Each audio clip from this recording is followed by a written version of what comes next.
আজ রাতে এই দোয়াটি পড়ুন, সকালে উঠেই দেখবেন আপনার ভাগ্য খুলে গেছে, টাকা শুধু আসতেই থাকবে ইনশাআল্লাহ। বিশ্বাস হচ্ছে না মনে হয় না? বলে হুজুর এরকম কি আর হয় নাকি? এতদিন এত জীবন ধরে কষ্ট করে আসছি, এখনো কুমিল্লা শহরে একটা বাড়ি রাখতে পারে নাই, আর আপনি একটা আলোচনার মধ্যে বলে দিচ্ছেন যে এরকমটা ইনশাআল্লাহ। আমি বলে দিচ্ছি না, আল্লাহ তাআলা কোরআন আল কারীমে সূরা নূহের 10 থেকে 12 নম্বর আয়াতের তাফসীর পড়ে দেখেন। আল্লাহ তাআলা বলেন যে এই আমলটা যে করবে, আল্লাহ তাআলা ওয়ায়ুমদিদুকুম বিআমওয়ালি ওয়া বানিনা ওয়া ইয়াজআল লাকুম জান্নাতি ওয়া ইয়াজআল লাকুম আনহারা।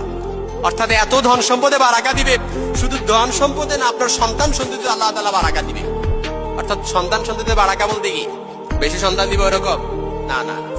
আল্লাহ তাআলা সন্তান সন্ততিতে বারাকা দিবে মানে কি, আল্লাহ তাআলা আপনার সন্তান সন্ততিতে আপনার মনের আশা অর্থাৎ মনের মতো করে আল্লাহ তাআলা বানায় দিবে।